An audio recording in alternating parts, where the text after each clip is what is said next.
Wolves fans, welcome to 2017, what should be a great year for Western Oregon sports, and we all highlight it here on Wolves Weekly. I'm John Potter, the Director of Athletic Media and External Relations, and in today's show, we talked to Jim Shaw, the men's basketball head coach, about his non-conference and early GNAC schedule, and we'll also take you through the schedule with the Wolves Rally. That all comes up for you next on Wolves Weekly.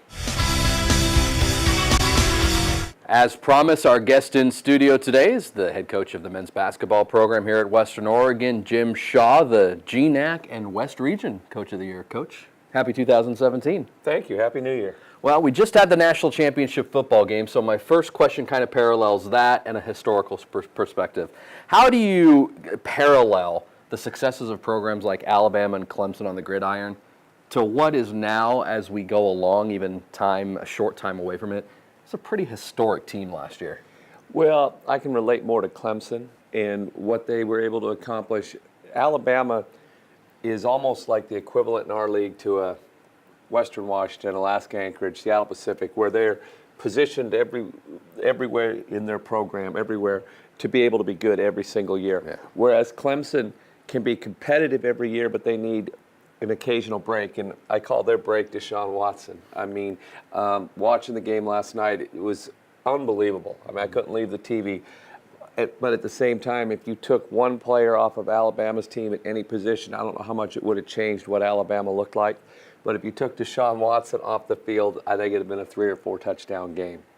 And now parallel that to last year's team. How do you parallel Deshaun Watson and Clemson to what we had last year? Well, Andy Apke is a unique individual to have in your program because he had a great attitude and work ethic, and he missed about 4 games, but of the games he played, at least 80%, if not 90% of the time, he was the best player on the court.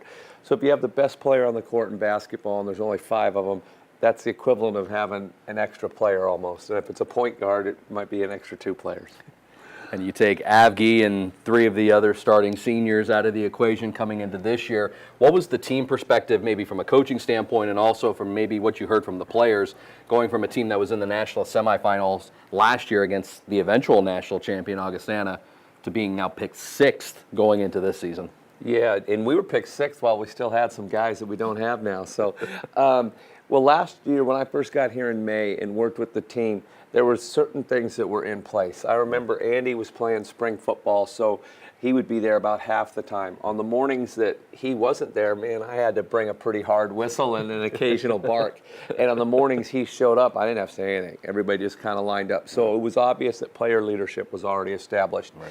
And all we ended up doing was fitting 2 crucial pieces into the puzzle in Tanner Omlett and Alex Roth, learning a new system because we went away from the full court pressing and playing of 10 guys last year to where we kind of played 6 and we're the equivalent of a running football team, so we could essentially keep Andy on the floor more.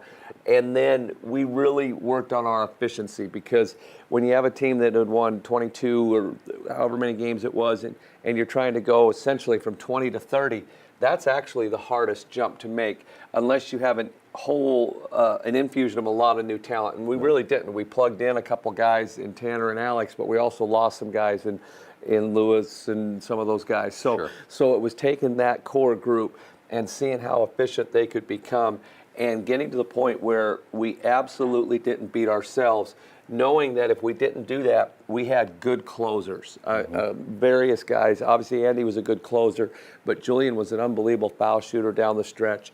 Devon was a good closer. So we had really good closers. We just had to make sure we were in position to close. This year, you have to overhaul everything. When we first started practice, I thought that Alex Roth would be our leading scorer. First couple weeks we were out there, I thought Alex would be our leading scorer, and I thought Tanner and Ollie would be second and third. So the first thing that happens is your leading scorer goes down, and it shifts everybody there, and we still really don't have a third. It's the first and second. Third and second went to first and second. And then I was planning on starting Terrell Brown, an incoming freshman at point guard, and he gets homesick and leaves. So now all of a sudden, Evans thrust into the starting role, and Nick I'd already talked to about redshirting, so we became different there. And then our post player that I think would have started by now was from Brazil, and it didn't work out with him. So now 3 guys that were probably going to be backups are all of a sudden starters.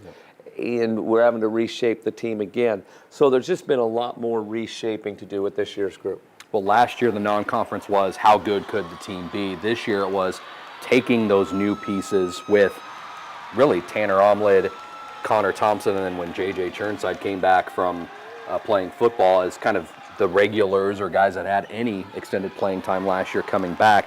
And your non-conference schedule wasn't anything to. It was pretty good. You had 2 wins to start out the season in Fresno. Stumbled a little bit at home against 2 teams that are really at the echelon of the West Region in San Francisco State and UC San Diego. Then you split at the Dixie tournament, lose at Oregon, which, to be perfectly frank, is expected against a really good D1 team, and then lose at Azusa Pacific. Just some of your takeaways from this new team trying to install your program through the non-conference schedule. Well, the preseason schedule was way harder this year than last year. This year's team would have been good enough to beat last year's Willamette and Corbin and Warner Pacific and some of those teams we played. Yeah. But San Francisco State's lost 1 game this year. They're in the top 5 in the West. San Diego's in the top 5 in the West, and Dixie's in the top 10 in the West. So we weren't good enough to beat those ranked teams.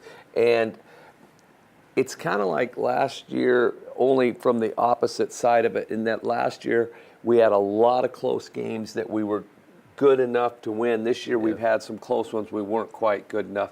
And so we've had to continue, as we did last year, to improve, but improve to get to a different level. Last year we're trying to improve, see if we can get good enough to win a national championship. This year we're trying to improve to see if we can be good enough to compete in the top half of the conference.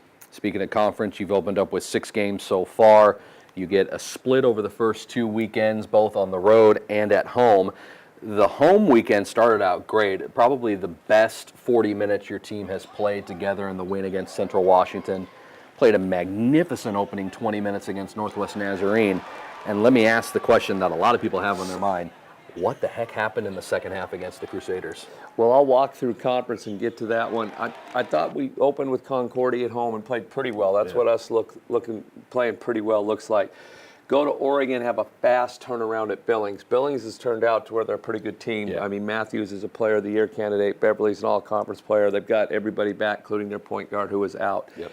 And I thought that the scheduling of the Oregon game and the timing of it helps our entire department, helps our program. I mean, we get a significant amount of money for going and doing that, but it did not enhance our opportunity at Billings. And so I thought the guys did a good job there under the circumstance of that was our 5th game in 11 days. Yeah. Then against Central Washington, other than turning the ball over too much, I thought that's about as well as we could play. They're a talented team that, in my mind, for sure will finish top 4, if not higher, in conference. And then against Nazarene, I thought we played a really good first half. And then the obvious is that we couldn't put the ball in the basket the second half. We always chart our good shot, bad shots after the game, and the goal is to be in single-digit bad shots or questionable shots until February, then try to get it down to 5. Yep. And our bad shots were single digits, so I was okay with the shots we were taking. But the thing that I wasn't okay with is that when you don't make baskets, it deflates you in a lot of ways. That's human nature. Yep. But you can't do that. You can't get deflated because our second half defense wasn't nearly as good as our first half defense. And if it would have been, then we would have still won. Now, it wouldn't have been pretty. It would have been 59-52 or something, but we'd have won.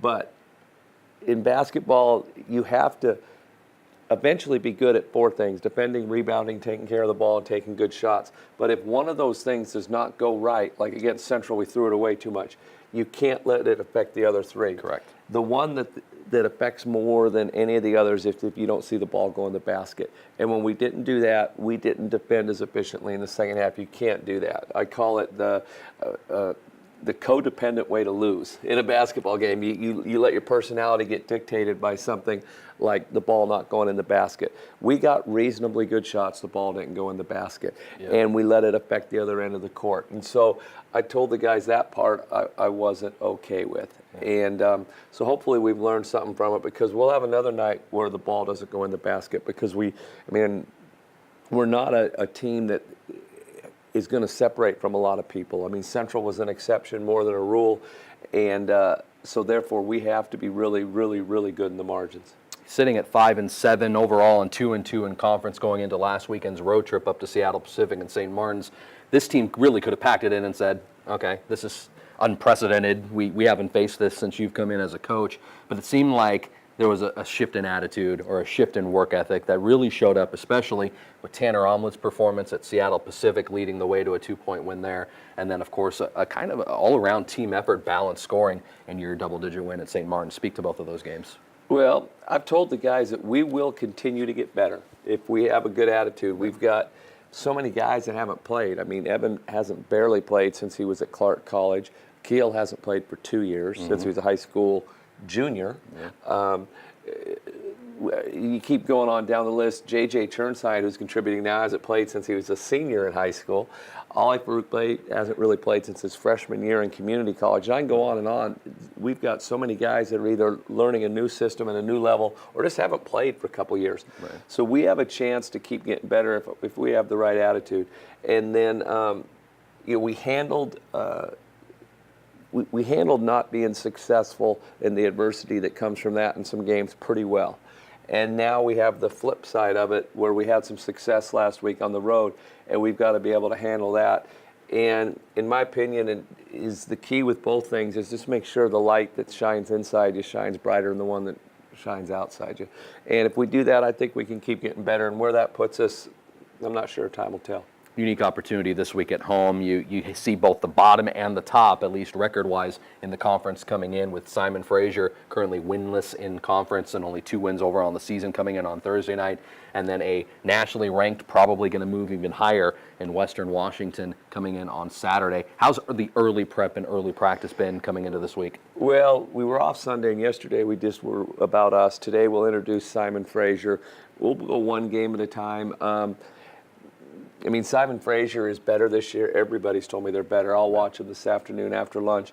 And then with Western Washington, Sonoma State was in the tournament with us at Dixie, and the coach has been there for 20 years. I've known him a long time. He said that Western Washington's the most talented Division II team he's ever seen. And so obviously they have an extremely high level of talent. And so we'll get a chance to measure ourselves again. That's all we did last week was get a chance to measure ourselves. And really, the only thing I feel bad, not mad, but bad for the guys is that we should be 5-1.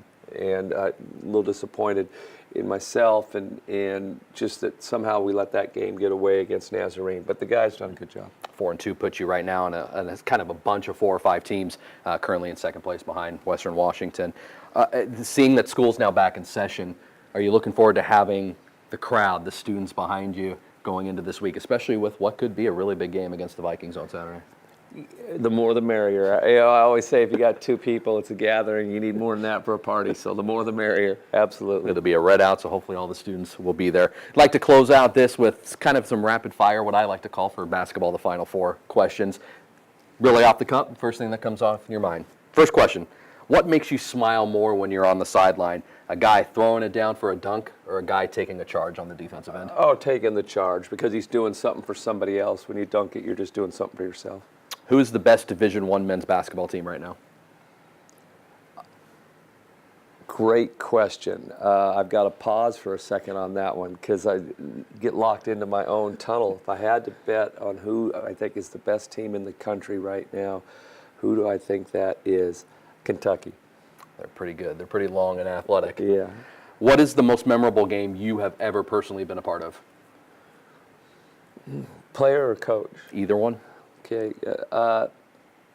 Beating San Diego here last year in that regional final was pretty significant, not only because of who we beat, but the environment and how we went about it. Who do you think wins the Super Bowl? New England. Patriots fan, I love it. That's Jim Shaw. You can see him on the sideline this Thursday and Saturday when the Wolves host Simon Fraser at 7 p.m. Thursday, and then the Vikings of Western Washington on Saturday. Coach, thank you very much for the time. Enjoy your prep this week. Thanks. Good to see you. We'll be right back with the Wolves Rally to get you all lined up with everything Wolves athletic this week, right after this. Our thanks again to Jim Shaw as we now transition into everything in Western Oregon athletics. This week's Wolves Rally starts right now. The women's basketball team continues their 4-game road trip with a jaunt to Big Sky Country. They'll be in Billings to take on Montana State Billings, a 5:15 Mountain, 4:15 Pacific time start. That's Saturday, on January the 14th. We'll have all the live video and stat coverage of that road game on WooWolves.com. Indoor track and field starts their schedule this weekend on Saturday. They'll head up to Seattle to take part in the Washington Indoor Preview hosted by the Huskies up at UW. A great chance for David Ribich to start his quest to become another indoor national champion and see some new faces as well. We'll have a preview on Woo Wolves in just a short bit, as well as the recap once they're done up at Dempsey Indoor in Seattle. And as we mentioned with head coach Jim Shaw, the men's basketball team is at home this week with two crucial GNAC games. Thursday night at 7 p.m., they host the clan of Simon Fraser, a chance for the first 3-game win streak of the season for Western Oregon. Then they'll look to try to take down a nationally ranked foe as the Vikings of Western Washington will invade Monmouth on Saturday, the 14th of January. Again, a 7 p.m. start. Fans, that will be a red out, so we invite you to wear red, be loud, be festive, and come into the new PE gymnasium ready to cheer on the Wolves. For all schedules as it relates to sports currently going on, basketballs and track, as well as spring sports schedules just released in softball and baseball, we invite you to log on to the one-stop shop for Western Oregon athletics, that being WooWolves.com. Until then, we bid you goodbye and go Wolves!